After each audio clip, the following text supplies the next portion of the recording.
while you're talking. And I'm now going to go through the basic movements that the human mouth goes through when you're speaking.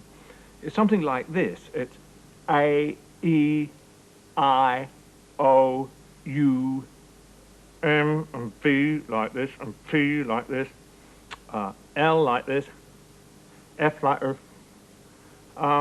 U like that.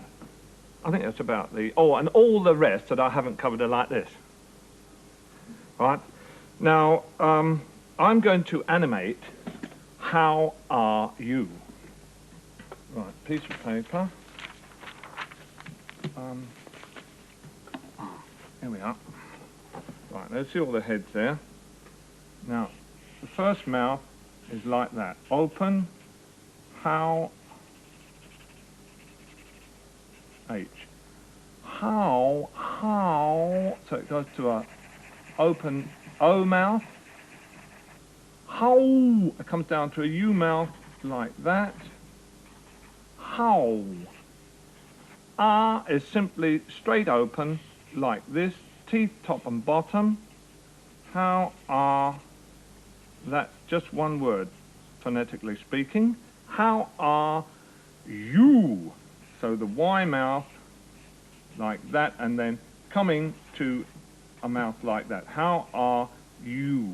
Now, I advise you to, in between those mouth positions, otherwise you're going to get a very ragged movement.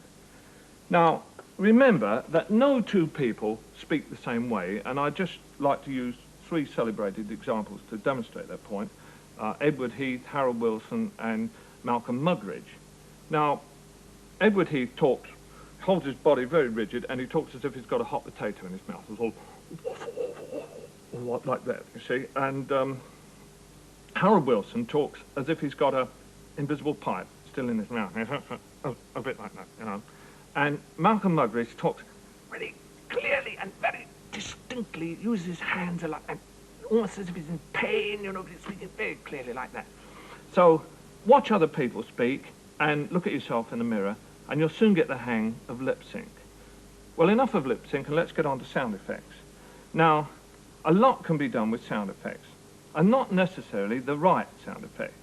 Sometimes it's a sound you're not expecting that does a trick, as you'll see in this example of one of my earlier films.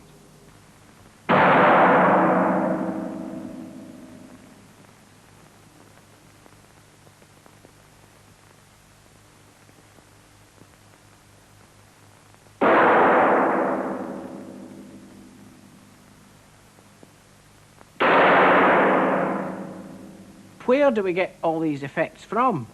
Well, apart from the splendid range available on BBC discs, you can make your own. I've had some Weezer teasers for some films I've been working on. Here we start with a gas combustion engine in the 19th century.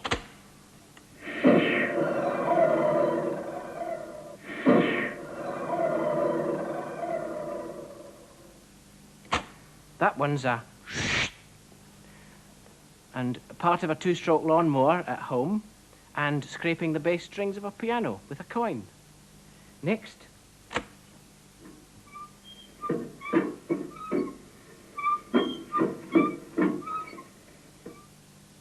A squeaky ghost train cart going over a bumpy track. Now, the squeaks were done with the kids' bicycle wheels, recorded and looped, tape looped, and the bumpy track was done with a piece of wood up the holes of a piece of Dexion, and the tape slowed down to at least half speed. Now, another aspect of sound is the art of mouth, and we're going to give you, that is to say, Bruce Lacey and myself are going to give you the art of mouth in 5 parts. Machine.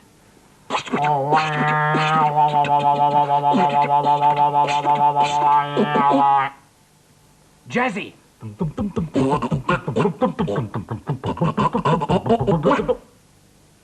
Rude.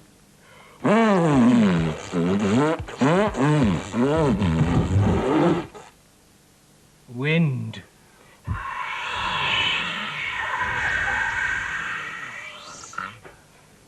Well, passing on from that, we come to the found sound department.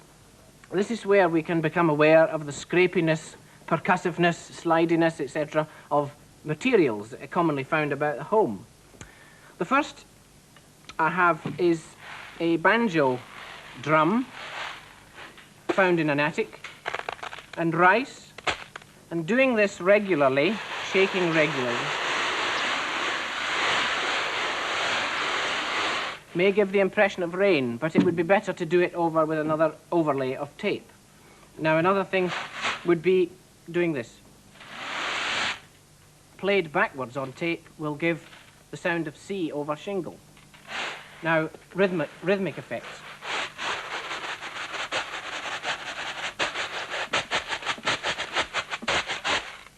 It went mostly over the floor.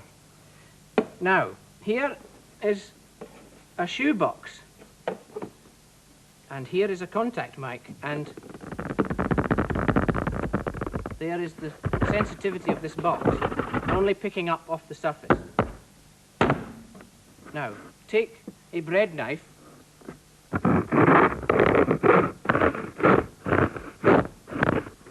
sawing wood. Take the bread knife and bow, violin bow, cheap, and bow.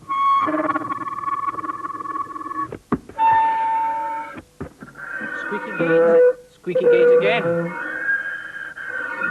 Low notes. Endless possibilities there. We haven't got time for a lot.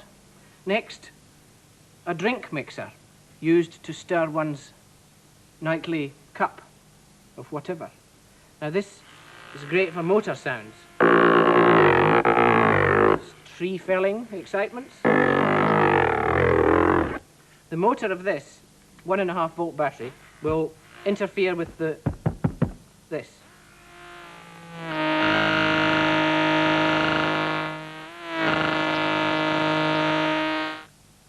Giving racing cars.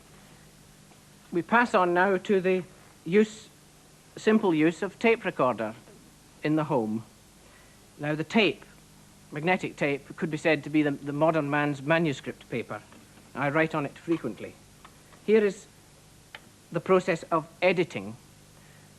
The phrase, "all the world's a nut that screws on a twisted thread," will become, when chopped up, thrown on the floor and stuck back together again. The ones on a throw, a top whistle, the steeds on boats, spread, Now, looping, I take the percussive bits from that last passage and loop them.